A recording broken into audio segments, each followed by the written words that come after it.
It's very late at night, and I just wanted to add another video from one of my cars that I test with. This car has been built and rebuilt a couple times after one or two cars before it were destroyed or broken, not destroyed. I punish them pretty bad in my testing. So what happened with this car was the motor bolts loosened up. Maybe the motor shifted back and moved away from the gear, and when I hit that throttle, it stripped this gear. This gear here, spur gear is the name. This spur gear is rounded out. It peeled this thing. It looks like it has teeth, but there's teeth on the edges, and it's hollowed out in the middle. This pinion spun and just peeled this thing, man. So there's no, there's really no drive. Let me see. Yeah, that thing can slip on there. So I have to take this apart, take this bolt off. Take this set screw or grub screw out of there, pull this cup off, loosen this nut, and there's about 6 threads. If you count them with your fingernail, go about 6 threads is what I found on this VRX DT5 short course truck or IMEX Samurai. 6 threads if you count them with your fingernail, and that's the tightness on this slipper clutch. The rubber pads inside this cup and that cup that grip this wheel, and turn that spur gear. So you take all of this off, put the new slipper clutch back on there. You can buy this whole assembly, and you'd have to take off a clip inside of the diff, but we just take this off, take the nut off, the spring off, the bearing. You can pull this spur gear wheel off and put a new one on. That's the quickest way. So what I'm going to do in this video is replace the 64 tooth, I think it is, spur gear, because I just replaced it, but I didn't realize this motor shifted, and I stripped the second one. So I'm going to put an order in to AliExpress and buy a couple. Well, actually what I'm going to do is not buy this composite or plastic whatever it is spur gear. I'm going to upgrade it to the metal spur gear to go with this brass pinion. So I'm going to order a couple metal spur gears so it would never strip, but rather make a wicked, nasty sound. Let's see. It's kind of late at night.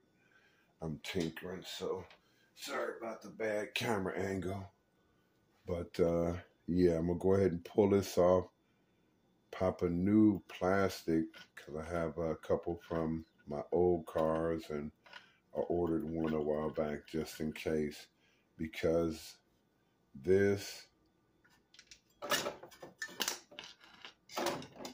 area isn't protected, and rocks sometimes can get up in there and strip it as well.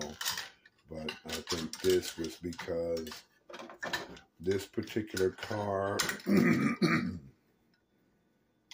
which is other than the one that I've been showing lately, has a 20 kilogram waterproof full metal gear, servo, the Xerun 120 amp ESC, a Flysky receiver, and this motor's my most powerful, a 3660 3500 kV kilovolt waterproof surpass hobby motor.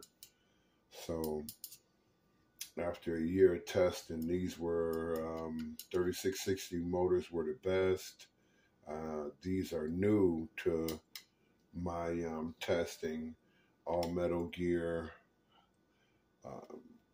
20 and 30 kilogram servos. I used to use the ones that came with it, the 6 kilogram plastic gear servos, just not as fast, but they served me well. But this upgrade makes it superb, excellent. Metal gear, higher kilogram servos, aluminum servo arm with the, instead of having a center screw, it tightens on the 12 or whatever tooth spline. So compatible with this. I was able to put the new arm.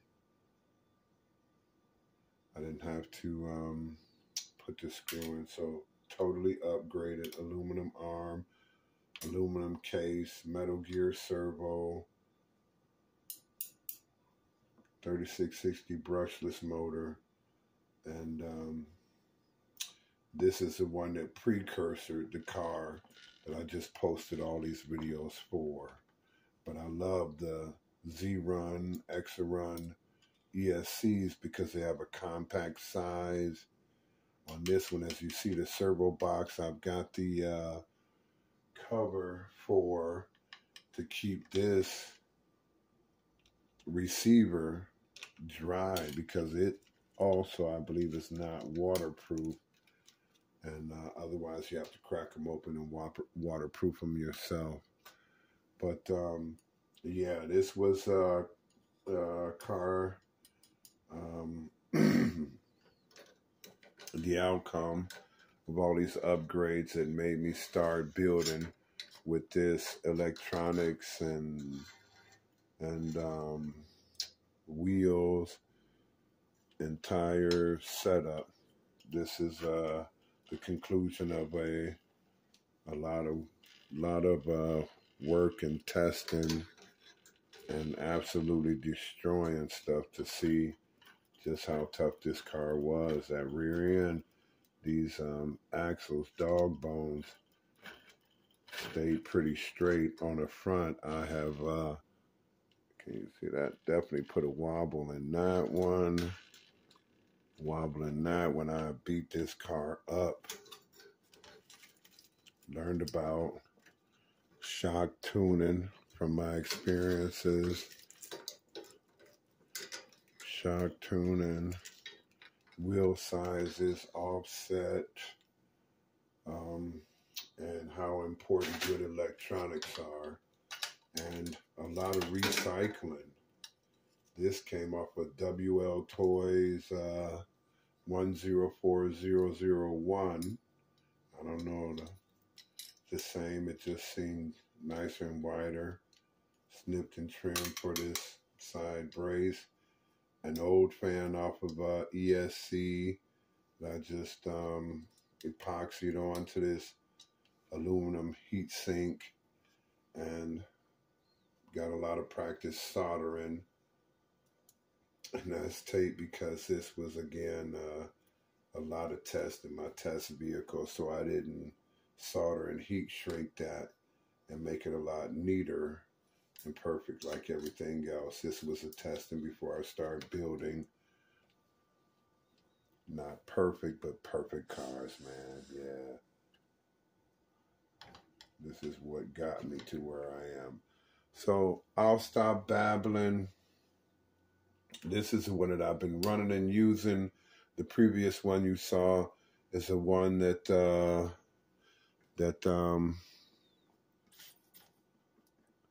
I'm building new, top flight, perfect. And this is the one I did all the testing on to get to that point. So I'm gonna switch out this 64, I believe 64 tooth spur gear, put another one on there. It ran for a couple minutes, man, and stripped. I'm going to replace that and redo the gear mesh on this. See that? Look, that motor must be loose. It's freewheeling now. It's not even hitting the pinion. So I got to tighten this motor back up, reset the mesh, and I'll come back when I got this one repaired. If you look at this ESC, it got the do-it-yourself waterproofing. I filled the plug holes with a clear nail polish, enamel nail polish. I hot glued where water couldn't go down on top of these wires. I put glue, rubberized super glue in there and there, all around the ESC. I took this ESC apart. I painted all the electrical connections in this little piece of green board with nail polish, multiple coats. Open this up, circuit board, multiple coats and nail polish. Up in the tight spots. On the bottom of the circuit board, multiple coats.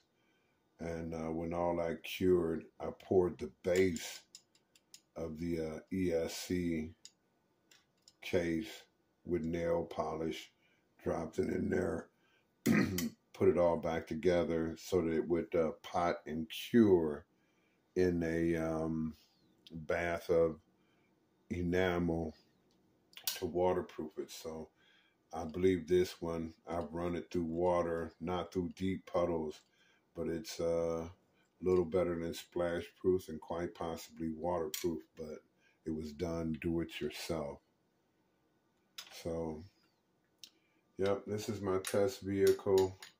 Reset the motor mesh, replace the spur gear, and I'll stop babbling and come back when I've got it tightened up, repaired.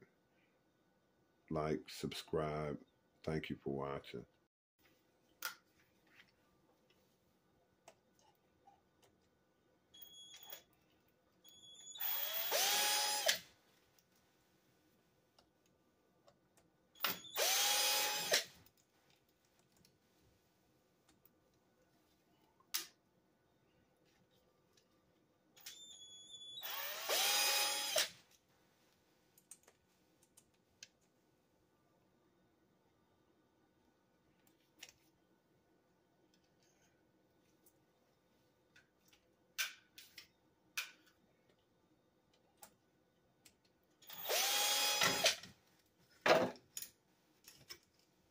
Go. That's the rear suspension assembly all in one piece, which is what made me buy into the IMEX VRX platform, because it had the potential to be great. And it originally out the box wasn't so great. Now it is.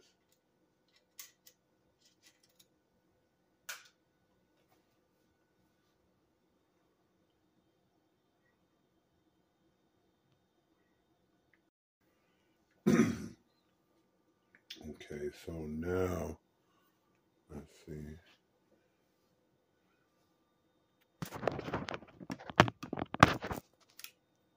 Sorry about that. This crew is very late, so I'm just going to get to it. So what we have to do now is take this set screw out and pull this cup, drive cup,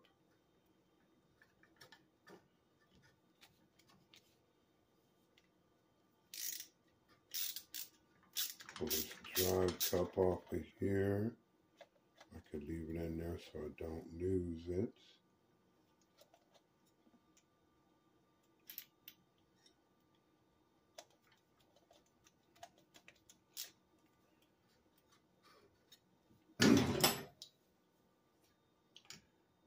Pull the drive cup off. Okay, sure.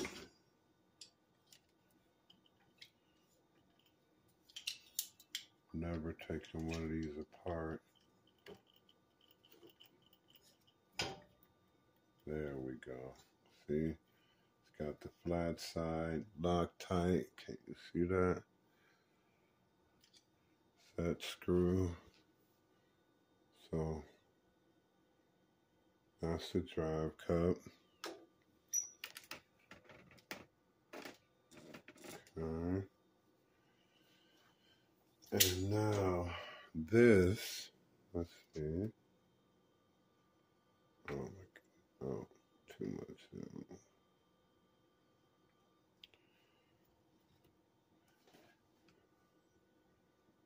Flat edge. We're going to take this nut, which is about 6 threads, if you count them with your fingernails, 6 threads in, and that would be the appropriate tightness. So I don't know how many turns, didn't count, but the 6 threads was pretty accurate. Not too tight, not too loose. There we go. Oh, okay, something else you need to know. Be careful, there is a pin, like a hex pin on the front and the back side of that spur gear assembly. Your washer, you got that the washer sits on. That piece, you didn't know, like that. Washer sits on there when it's together. Okay. And this is the front gripper pad of this slipper clutch. And here is where the pin was. There's a hole that runs through that shaft, and the pin goes through right there, and it allows it to grip and turn. See the pin slot? That pin was